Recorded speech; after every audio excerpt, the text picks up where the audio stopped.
I'd like to spend a significant amount of time in our time left about what makes Christianity unique and what do we do with that. Is there anything before I walk away from the major competing world ideas, naturalism, relativism, and pluralism? Before I go away from that, is there anything you want to... No, my couple of questions that I had, and I think they're going to really relate to our next section, because this is one of those areas where, again, as the apologist, so to speak, as the believer speaking it, I think that we in some ways suffer from pluralism. And so I would say, if you're a believer in Christ who is thinking pluralism is true, or that it's okay, or that, why would that be? And to really reflect on yourself. Tell me what you mean by, I think we all can suffer from this. So I just want you to put a cap on that. Yeah, one of the questions that I have, and this comes up a lot in my own faith, someone who believes in something different than me could be a better person than me. What do you mean by better person? Kinder, gives more, shows up more, right? Does things that are really loving and, fosters really good relationships, things like that. Like on paper, so to speak, I hate to use expressions, but on paper, so to speak, they look really, really good.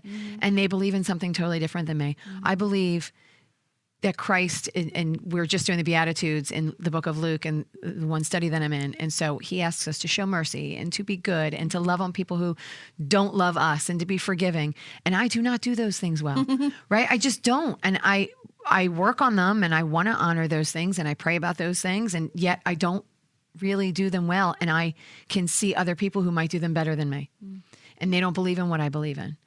Right. And so how can I then say, another example is I know another religious community actually moved in to a community that was somewhat partially Christian, and they moved in and they slowly moved family in, and they cleaned up the whole area. No more drugs in the area, much less violent crime in the area. Stores went up in the area. And I don't necessarily see that in Christian communities. Right? And so either as a Christian or as someone who is not a Christian, how can I account for that? How can I say that our faith is better when I see people of other faiths possibly doing better things? So as a Christian, these are some of the questions that I have for myself and I have for other people, and that I wrestle with, because we don't always look like Jesus looks. Yeah, we mostly don't. Right. And some other faiths could look better. I know it's a could. That's why I say could. Because I actually think what you're leading us right into where we need to go next, which is perfect. Thank you. First of all, we talked about this. I think that Christians can sometimes become unnecessarily insular.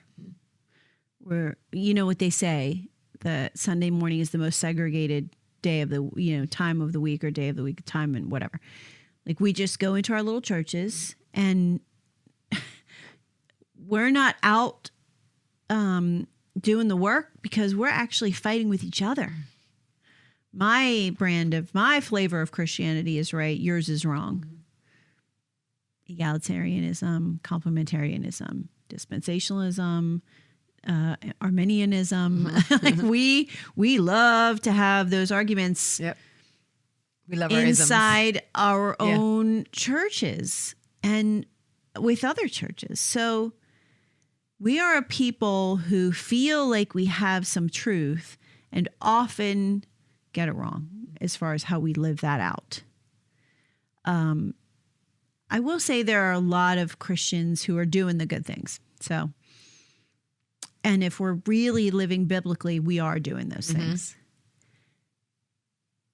What you're saying is your personal experience, which is I see other people who don't struggle with, I'm going to say the word charity.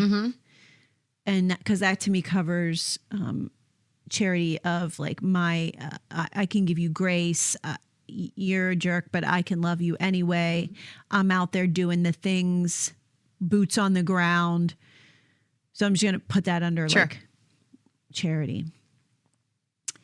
Just because you see somebody who's doing that doesn't mean that they're not struggling with other brokenness. And I think, I think we're all working in an understanding of, we would like, most of us are working in an understanding we'd like to be a better person today than we were yesterday. And that is rife in our culture. Like that's what people want. That's what society wants. That's what we talk about. You should do better. Stop being like that. Be like this. It goes back to relativism, which is why is your way? Yeah. Why is this better? And that's why I said, what do you mean by better? Mm-hmm.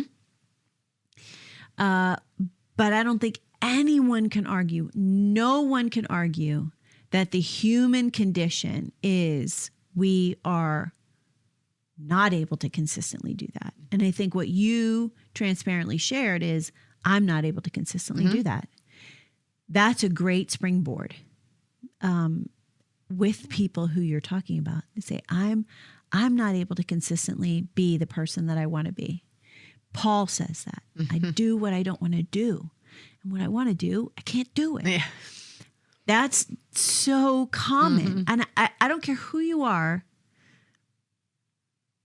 If you run into a person who's like, no, every day I wake up and I'm exactly the person I want to be, and I don't make any mistakes, I don't hurt anybody, and nothing goes wrong for me, then they should start their own religion because they found something Right. that None of us actually is impossible. Yeah. So I think most people, if you're gentle, will be honest and say, yeah, I mean, I do good things, but I struggle with getting things wrong. I hurt people sometimes. I accidentally hurt people or say dumb things or do dumb things. I've done things in my past. Or if we are transparent, remember one of the tactics that I shared was disarm and deconstruct. I think it's really disarming for you to share that, for you to be like, man, I wish that I could do that more consistently. But I find that my stuff gets in the way. And I think if you're disarming somebody, they're going to tell you, that happens to me too. Yeah. And then you have the opening to talk about the uniqueness of Christianity, because most people would agree humanity has a problem. Again, all you have to do is look for 5 minutes on a news channel to see that we cannot stop killing each other, going to war, killing ourselves with drugs and bullying each other. And we can't stop this. There is a problem, and Christianity offers a unique resolution to that problem. So I think what you've introduced is actually a perfect way to talk to people who are in those other spaces, and be sure that they are experiencing the brokenness that you're experiencing. Yeah. They are. It's hard to know that in an Instagram world where they're putting the best moment of their day, which, by the way, they've taken 17 times to make sure it comes across the right way. It's hard to accept that in an Instagram world. But the truth is, it's there. And if we can be vulnerable with each other, if we can be transparent and open with each other, we can get to the conversation that says, there's a problem. People have a problem. Yeah. And what do we do with this problem? And again, Christians know we would call it a sin problem. Right. We have to try to stay away from the buzzwords if possible. I mean, there might be a time that the Lord leads you to say exactly what we as Christians call this a sin problem. To just start helping people adapt to the language that we use, but the words brokenness or broken or, we hurt people, we are hurt and we hurt people. You make your way through any given conversation, however the Lord leads and that your conversational partner leads. But that's the fundamental problem, right? Is that sin and evil live in us. Yeah. What do we do with that? And again, I don't know. I guess there are people who would blow smoke and say, I don't have a problem with that. Those people, you usually got to pray for them because they I don't think they're in touch with reality. I mean, I'm not trying to be judgmental, but I'm doing my best, and every day I mess up. Yeah. I still mess up. And it seems to me that that's the common experience. And it seems to me that when we look around at wars and wars, global and like in neighborhoods, and it's not that hard to see that this is the truth. And if we're such an evolved civilization, why is that still happening? Yeah. Why have we not gotten there yet? What's the problem? And so this is now when things begin to converge. Yeah. So we've talked about relativism and the moral truth. And it's like, well, society evolved to create these morals. And like, then why aren't we all following that? What's the problem, do you think? Yeah. What do you think is keeping us all from doing the stuff we're supposed to be doing? That's a great question to ask people, because especially someone who believes that competing idea says what's right for you, what's right for me. There is no absolute truth. It's all any moral law that we've evolved into. It's just because we've evolved as a civilization.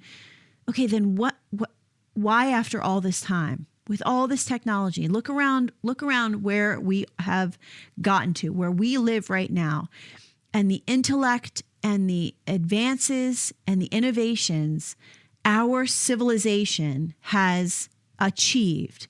Why are we still so morally broken? Yeah. I think that's a fair question. Yeah, I think so too. To poke at these other ideas. Yep. And that's chapter 19. And we call it the fundamental problem. In fact, Brandon, I love his quote here. He says, Brandon McGuire, who was the documentary filmmaker of the video series that we're using, Brandon says, the problem isn't just around us, it's also within us.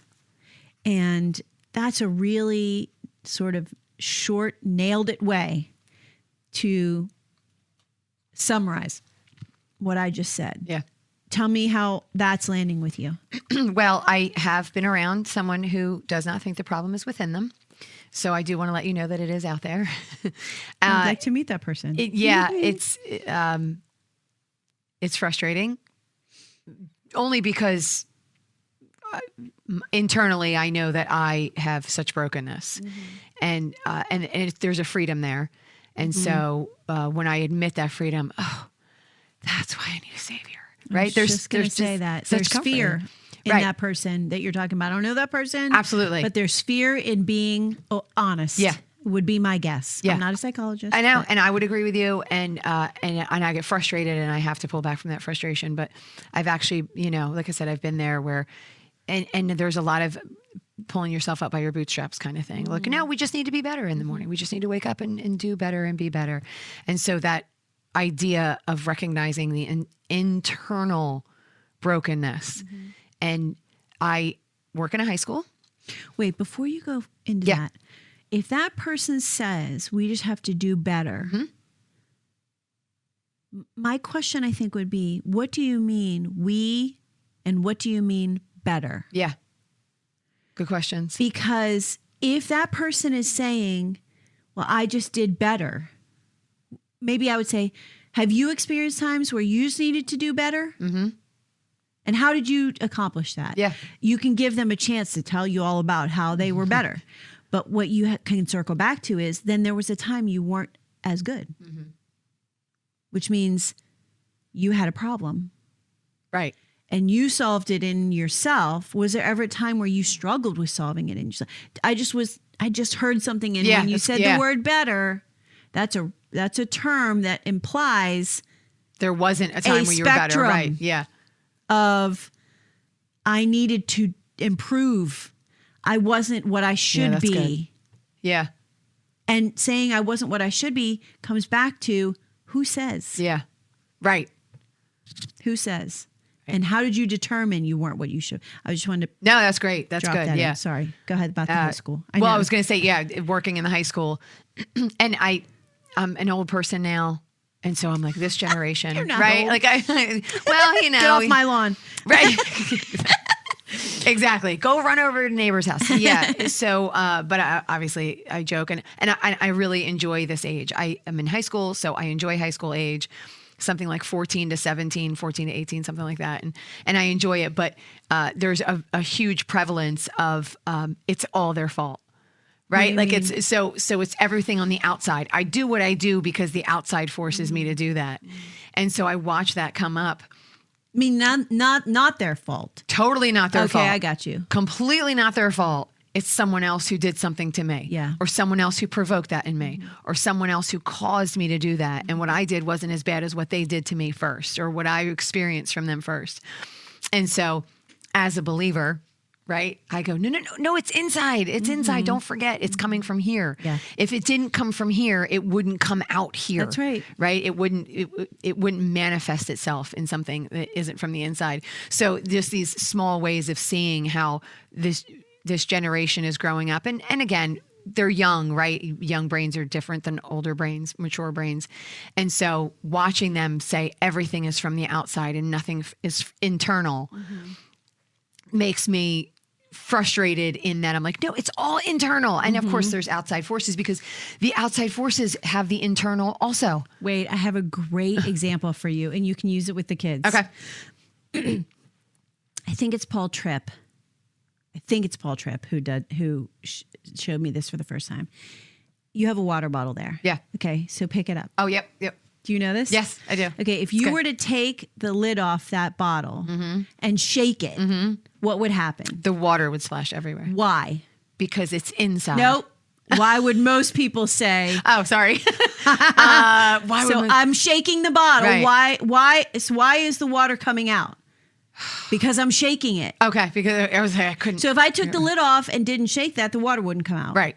But if I took the lid off and shake it, the water's going to come out. Yeah. If you say to a person, why is the water coming out? 'Cause I'm Because you shook it. Right. No, because there was water in there to begin Right. with. Water's coming out because there was water in there. Yeah. The shaking it Right. is Is an external force an or whatever. external thing. But if the water wasn't in there in the first place, you could shake that bottle all day Right. long and no Nothing would water come. come out. And that's a good way to remind people that what's happening inside Yeah. is what they need to deal with. Yeah. And not what's happening outside. Right. And that manifests outside. Right. Yeah. Yes. Good. I know. I'm sorry. I You answered it because the I right knew way. it. Yeah. I knew it.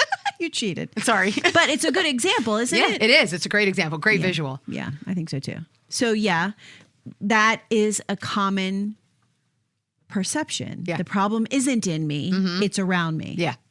But It's in not. everyone else. It's not because we react based on, this is convicting me because I know that this is so true for me. I react not because of what someone said or did, but because of what's in me. Like one of my problems is I'm defensive. So as soon as my intentions seem to have been misread, I knew my intentions and I try to defend my intentions. But the truth is, my actions were my actions. Doesn't, to a certain degree, they're indefensible because I did them and they hurt someone. And so it doesn't matter what I intended. Here's what actually happened. And I have the tendency to defend. That's a problem of mine. I am defensive. I will run to, it's not what you think. Yeah. Which invalidates what you just experienced, and that's not right. There's another analogy that I wanted to bring up that's related to that, but it's totally fallen out of my head. Let me think about it for a second. No, not an analogy. It was actually a bumper sticker. It said, we want to be judged on our intentions, but we judge other people on their actions. And that's exactly right. Right. You know, all I can see is your actions. I can't see your intentions. So your actions have to line up with your intentions. And if they don't, that's on you. Right. And that's brokenness. Like how often do my actions not align with my intentions? A lot of times when I'm emotionally involved. Mm-hmm. And so, yes, all of that is true. And helping people see the inside stuff. Again, all of this is a journey. Some people are going to see it right away. And some people, it's going to take a minute. Right. And this is great as again, as someone on the other side, right? As somebody, as me talking to you, right? As a non-believer, right? As me talking to you as a non-believer, I have to worry about what's on the inside when I'm talking to you. Mm-hmm. What is my intention? Do I love you enough to show you Jesus, or do I want you to think that I'm right? That's so good. Right? That's me. You see, you're defensive. That's me. My pride. I'm right. And you have to realize and recognize that I'm right and my faith is right. Mm-hmm. And so that gets in the way every time when I try and argue somebody into this position. Yeah. Do I love you that I want you to spend eternity with Jesus? Yeah. Right? And the holiest of holies. Or do I want you to think that I'm right? Yeah. That's hard. It's so hard. One of the things I say to my girls a lot is, do you want to be right or do you want to be in relationship? Because a lot of times those two things are in conflict. You need to lay down the need to be right. In fact, I deal with that too, by the way. I have a book here. I think it's called Getting Over the Need to Be Right or something. Great title. Literally great. Make it obvious for I us, didn't please. finish it. So there you go. Because it was super convicting. Yeah. But yeah, it's about brokenness in us. Right? I mean, something in our past made us feel like we have to prove ourselves. Okay. So that's the bottom line. Yeah. And that's brokenness. That's not healthy. And that's what we're swirling around, that we all have some brokenness, some sin, I'm going to just say brokenness again, but it is sinful. Yeah. If we, you nailed it by saying pride. You shorthand it. You're like, my pride. Yeah. So you zoomed right in on the sin because you've been working with it. You've been trying to deal with it. Yeah. And God's, I'm sure, dealing with it in you, but we can't ever really overcome it. And that's without the blood of Christ. Yeah. And that's the rub, is we keep trying to do stuff in our own strength. We cannot, and we get frustrated. And that's what that's the sort of the introduction to what makes Christianity unique, because the way that Christianity solves the main problem of humanity, which is this brokenness, evil, sin, is unique.